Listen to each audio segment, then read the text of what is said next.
আজকের রেসিপি হচ্ছে রাঙালুর পান্তুয়া। এই রেসিপিটা ছিল আমার মায়ের, তাই ভাবলাম তোমাদের সাথে একটু শেয়ার করি। রাঙালুগুলোকে আগে সেদ্ধ করে নিতে হবে, তারপরে চামচ বা হাতের সাহায্যে ওটাকে পেস্ট করতে হবে। আর এক সাইডে নিয়ে নিতে হবে ছানাটাকে ওই রাঙালুর মধ্যে দিয়ে দিতে হবে। আর দিতে হবে ময়দা কিন্তু একটু বেশি পরিমাণেই দিতে হবে। সবটাকে ভালো করে মিক্স করতে হবে। তোমরা সবচেয়ে ভালো হয় চামচ ছেড়ে যদি হাত দিয়ে ভালো করে মিক্স করো সবটাকে। তো আমার মা কিন্তু হাত দিয়েই পুরোপুরি করেছিল। এরপর হাতে একটুখানি সাদা তেল মাখিয়ে নিয়ে এগুলোকে গোল গোল সাইজের একদম ছোট ছোট করে পাকিয়ে রাখতে হবে। দেখো আমার মা পাকিয়েও নিয়েছে। সাদা তেল গরম করে একটা একটা করে রাঙালুর পান্তুয়াগুলোকে ছেড়ে দিতে হবে।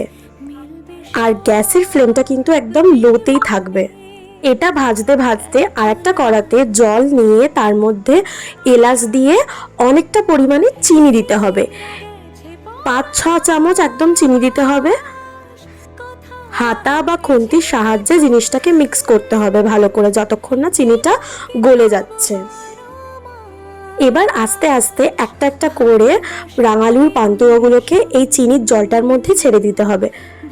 সারা রাত এই রাঙালুর পান্তুয়াগুলোকে এই রসটার মধ্যে ভিজতে দিতে হবে, যাতে রসটা পান্তুয়াটার মধ্যে ঢোকে। তো রেডি হয়ে গেছে আমাদের রাঙালুর পান্তুয়া। রেসিপিটা দেখে বাড়ির সবাইকে খাইয়ে একদম চমকে দাও।